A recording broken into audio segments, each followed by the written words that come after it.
से कम 100-150 आदमी चले गए, यहाँ से 200 के लमसम चले गए। मौत का सत्संग, मौत का दर्दनाक मंजर। 110, 121 या फिर 135 ये महज आंकड़े नहीं हैं। हाथरस की भगदड़ में दबकर मरने वालों के ये उत्तर प्रदेश प्रशासन के मुंह पर तमाचे हैं।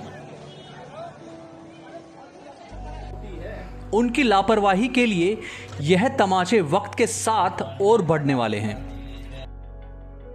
इन तमाचों की गूंज लोकसभा से लेकर महाराष्ट्र विधानसभा तक गूंजी।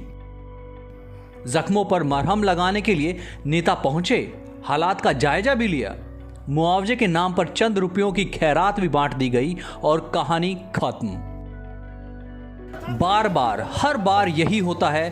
हादसे के बाद जांच होती है, मामला कोर्ट कचहरी तक जाता है।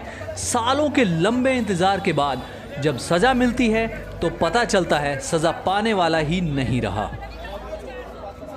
हाथरस की भगदड़ में मरने वालों का कसूर सिर्फ इतना ही था कि वो भगवान के रास्ते पर चलने के लिए प्रवचन सुनने पहुंचे थे। लेकिन किसे पता था कि वो हमेशा के लिए भगवान के पास ही पहुंचा दिए जाएंगे। और तो और जिस भोले बाबा की वजह से इतने सारे लोगों की जान गई, वो बाबा ही अंतर्ध्यान है। मतलब सूरजपाल उर्फ भोले बाबा फरार हैं। पुलिस ने 22 आयोजकों के खिलाफ तो एफआईआर दर्ज कर दी है, लेकिन इसमें दिलचस्प बात यह है कि यहां भी भोले बाबा का कोई नामो निशान नहीं है। यहां भी एफआईआर में भी भोले बाबा का नाम गायब है। जिस बाबा का ऐसा रसूख हो तो फिर क्या मजाल है किसी की भी वो बाबा के खिलाफ कुछ भी कर सके। फिर उनका अखिलेश जैसा शिष्य हो तो बात ही क्या है।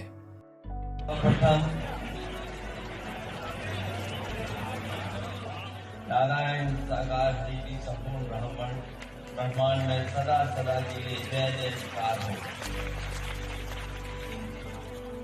साकार मां महादेशी के संपूर्ण ब्रह्मांड में सदा सदा के लिए जय। अपनों को खोने के बाद पति के कंधे पर रोती बिलखती महिला, हैरान परेशान पति, कोई आंसू पहुंचने वाला नहीं। जमीन पर चारों तरफ बिखरी हुई लाशें, सड़कों पर लाशें, कारों में लाशें, टेम्पो में लाशें, जहां देखो सिर्फ और सिर्फ लाशें। ये मंजर किसी की भी रूह कांपा देने के लिए काफी है। चारों तरफ चीख पुकार, एम्बुलेंस की आवाज, कंधे पर अपनों की लाशें, ढोने का दर्द, उनका कोई अपना ही समझ सकता है। जरा सोचिए, सिर्फ 3 साल की बच्ची मौत के घाट उतार दी गई। क्या कसूर था उसका? इस मासूम की लाश का बोझ कितना भारी होगा, ये दर्द सिर्फ उसकी मां समझ सकती है।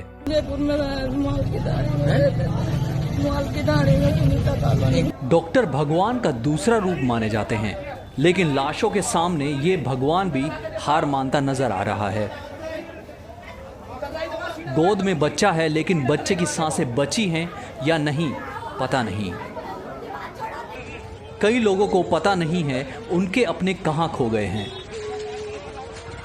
उनके अपने एक बार फिर उनसे मिल भी पाएंगे या हमेशा के लिए दूर हो जाएंगे, कोई नहीं जानता। और मम्मी देखा रही थी तो अचानक ही धक्का मुक्की हो गई, जगह रही थी पाँव धरने की, तो अचानक ही बहुत सारे लोग उनकी चल गए, उनकी तो मौत हो गई। मेरे साथ आई थी, मम्मी की ऐसी हालत थी। दुख दर्द तकलीफ का यह दौर कब खत्म होगा, होगा भी या नहीं, कोई नहीं जानता। लेकिन यह दौर थमना चाहिए, ऐसे हादसे रुकने चाहिए, बस अब और नहीं। आवाज इंडिया के लिए हाथरस से पवन सिंधर के साथ मुंबई से हितेंद्र पवार की रिपोर्ट।